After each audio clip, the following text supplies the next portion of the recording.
Olá, seja muito bem-vindo a esse nosso bate-papo que eu chamo de Papo de Quinta. Isso porque dedico uma ou duas quinta-feiras no mês para a gente conversar um pouquinho sobre assuntos do nosso cotidiano. E o assunto de hoje é bastante complexo, introduzi ele no pesar, o nosso texto mensal sobre um determinado assunto, sobre um tema que é discutido o ano inteiro. Bom, muito se fala sobre desenvolver vida interior, sobre sondar o interior, sobre olhar para dentro. E o que vem a ser isso então? Né? É difícil, é complicado mesmo entender isso, porque quando se fala, de um plano muito abstrato que fica nesse plano abstrato porque temos pouca imaginação e isso limita a nossa capacidade de acessar esse plano mais abstrato e de trazer, então, esses ensinamentos para o nosso plano mais concreto, esse chão no qual nós, nos desenvolvemos, nos movimentamos, né, nesse plano que a gente vive. É impossível falar e entender sobre isso se a gente não falar sobre o nosso corpo, sobre, aquilo que nos constitui. Eh, o corpo material, isso que a gente vê, que a gente toca, é apenas a extremidade mais densa dessa onda vibratória que nós somos.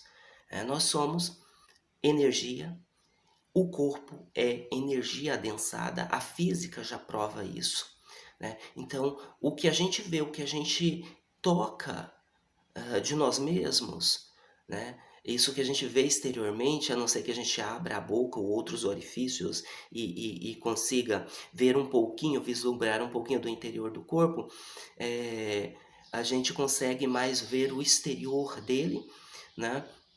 Isso daí é apenas a ponta dessa onda e a ponta mais densa dela. Mas à medida que a gente for, refletindo e adentrando, a gente vai descobrindo camadas mais interiores, né. Se eu movimento um braço, se eu levanto um braço, se eu levanto a minha cabeça, né, ou se eu movimento qualquer outra parte do meu corpo, está implícito nisso e explícito também uma energia. Então nós temos todo um corpo de energias que movimentam esse corpo material, que interfere diretamente na realidade desse corpo material, né. Então, até que ponto eu conheço essas energias? Até que ponto eu sei exatamente a potencialidade da minha força, né? Até que ponto eu conheço o meu potencial de agir,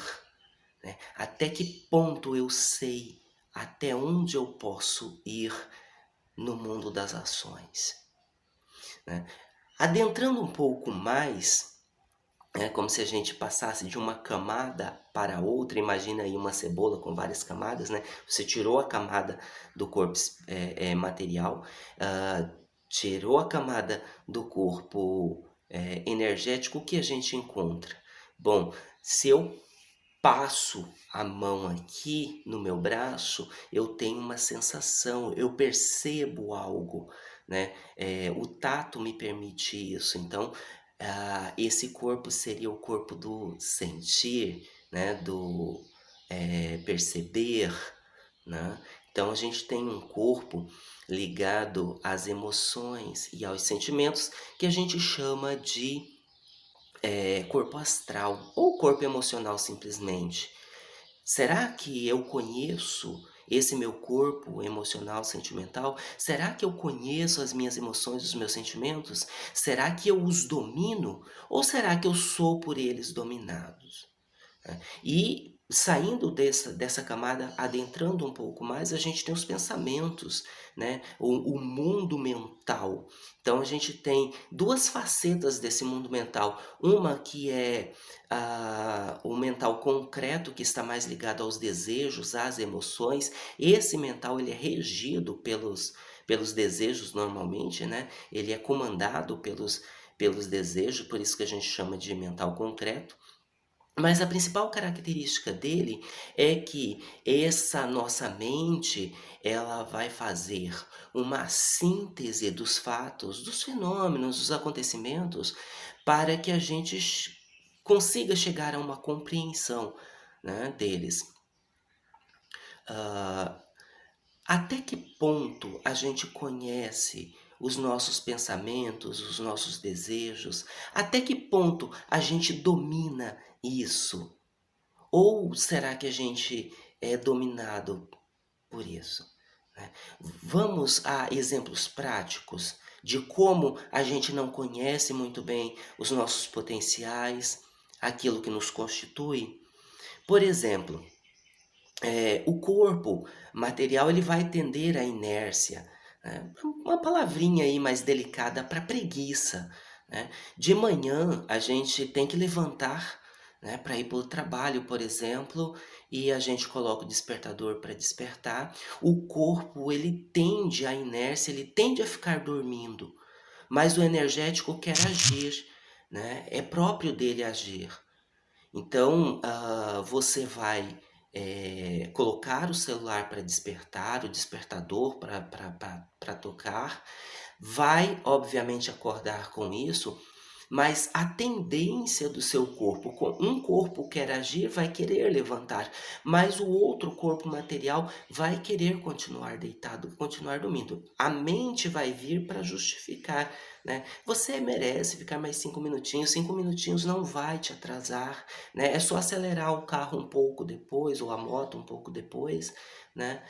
E ela não vai, enquanto argumenta, falar para você que você pode sofrer um acidente nisso, ou que pode acontecer um acidente durante o percurso e você pegar um trânsito parado, por exemplo, e se atrasar mais ainda, né?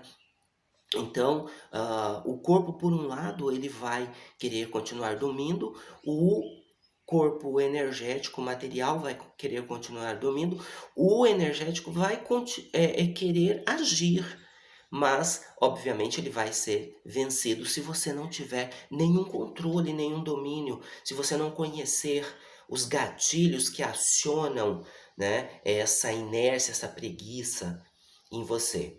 A mesma coisa é o emocional. O nosso emocional, que em tese já seria um corpo desenvolvido para a nossa humanidade, conhecido, dominado, na verdade não é, né? Nós não conhecemos de fato as nossas emoções, né? Normalmente, nós somos dominados pelas emoções e pelos sentimentos, né?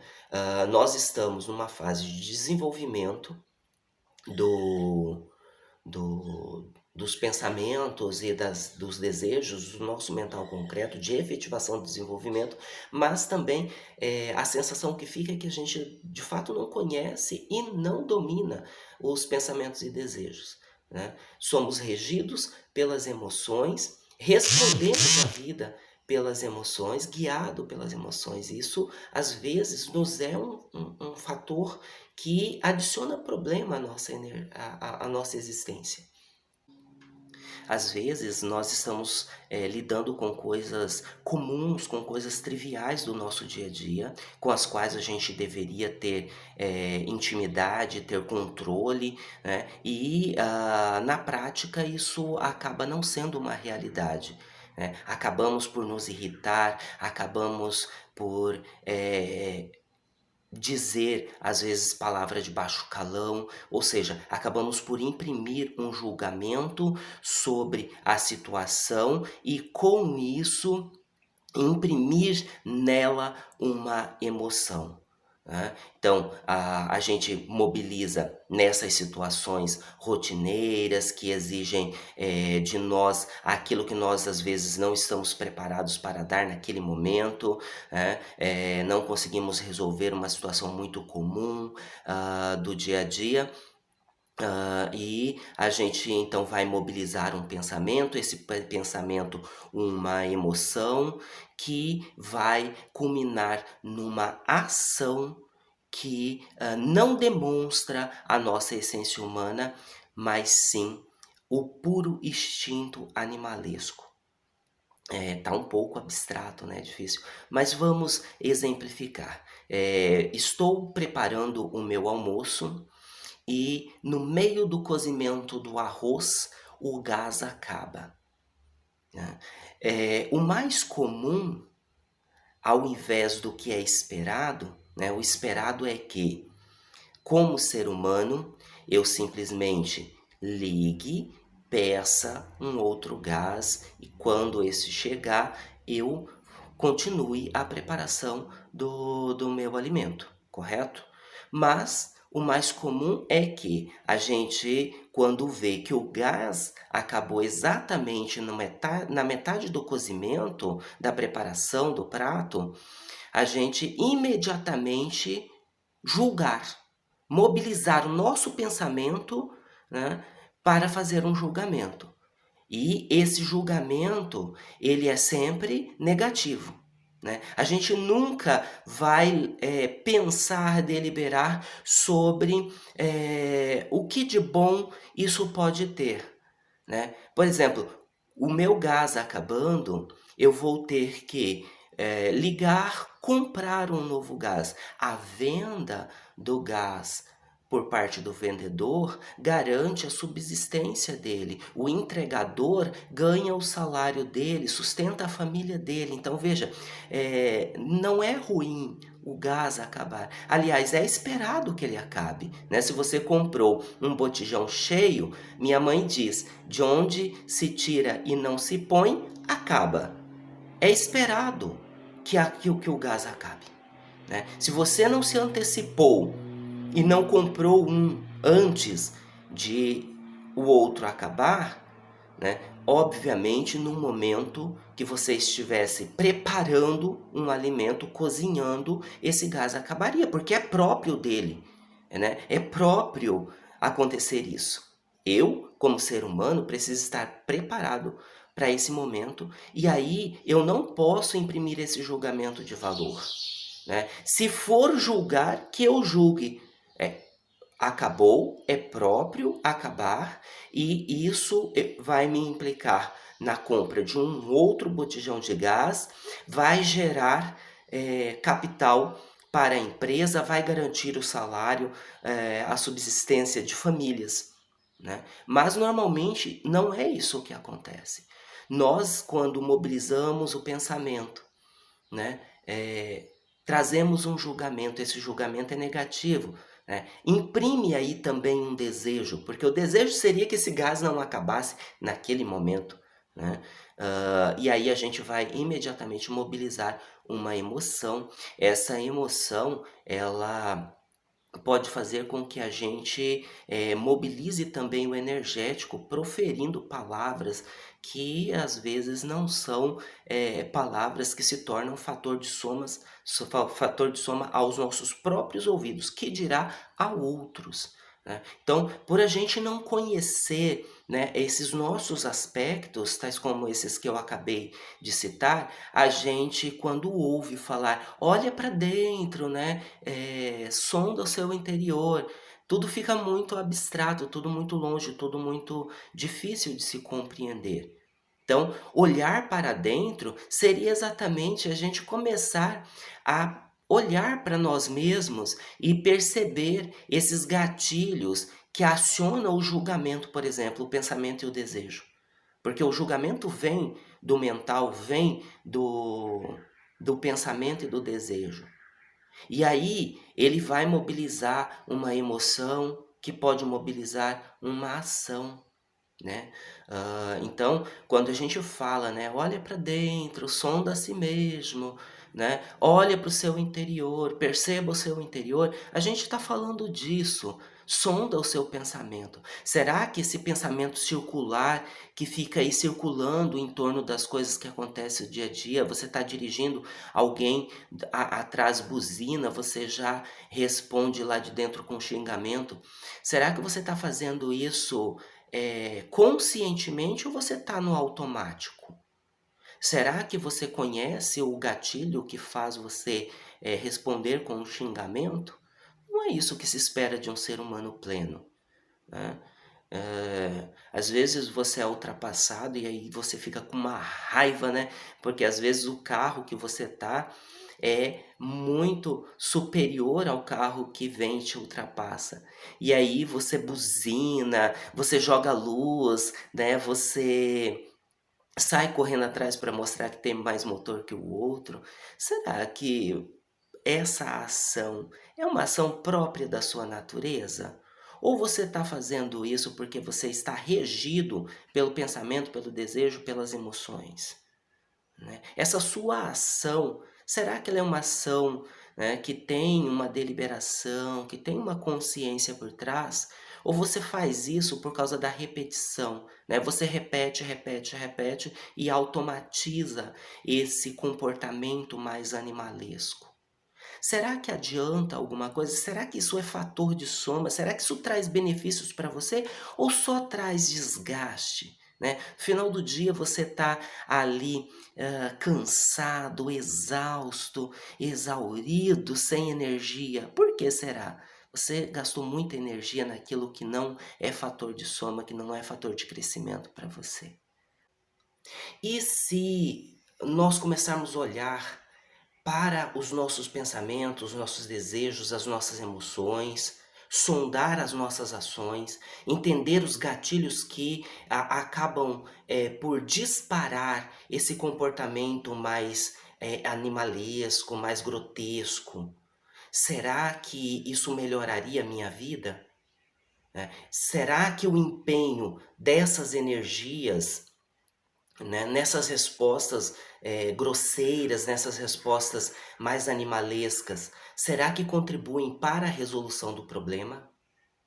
E se eu, aprender a olhar para tudo isso, compreender os gatilhos que acionam esse comportamento animal, será que eu conseguiria então, compreendendo todo esse processo, direcionar essa energia para a resolução do problema? Será que ao invés de, eu olhar para o problema, julgá-lo, adicionar, emoção, transformar isso em ação, será que isso me é fator de desenvolvimento? Será que isso me é fator de soma, de crescimento? Será que isso manifesta para o mundo a minha essência humana? Será que esse processo todo, conduz à boa resolução do problema? Ou será que isso é exatamente aquele fator que me faz chegar ao final do dia sem nenhuma energia, sem nenhuma paz, né? A ponto de eu olhar para mim, né, tentar descansar a minha consciência e não conseguir. Exatamente porque essa consciência sabe qual é a minha verdadeira essência e sabe que eu não correspondi a essa essência naquele dia. Por isso eu não consigo, então, ter o sono dos justos, dormir o sono dos justos, gozar da paz dos deuses. Então, é exatamente isso que, a gente precisa falar, que a gente precisa, eh, expor quando falamos de olhar para dentro. Olhar para dentro, sondar, o seu interior, nada mais é que sondar os pensamentos, os desejos. Será que eu estou pensando por mim mesmo ou estou pensando guiado pelas massas, ou então estou pensando por causa da repetição e do automatismo dos pensamentos, dos meus próprios pensamentos? Será que eu guio o desejo ou o desejo me guia? Eu já comi, eu já almocei, já comi a sobremesa, será que a mesma necessidade de eu voltar e comer o resto do pudim que está na geladeira, né? Será que essa emoção que está me fazendo dar essa resposta ao mundo, será que eu a conheço? Será que eu a domino ou ela me domina? Será que eu estou sendo como um cocheiro que dorme na carruagem e deixa os cavalos tomarem o caminho que bem entenderem? Ou será que eu estou desperto e estou comandando esses cavalos? Fica então aí esse questionamento para a gente, né? Que a gente possa então, a partir de agora, compreender toda vez que se fala de olhar para dentro, sondar o interior, desenvolver vida interior, que a gente está falando de sondar pensamentos, conhecer desejos, conhecer emoções, conhecer as nossas ações, as nossas potencialidades para dominá-las. É isso daí, muito obrigado por acompanhar esse nosso bate-papo, esse papo de quinta, e fica o nosso convite para conhecer um pouco mais sobre o nosso trabalho. Acesse o site que está passando aqui para saber um pouco mais. Até mais. Tchau, tchau.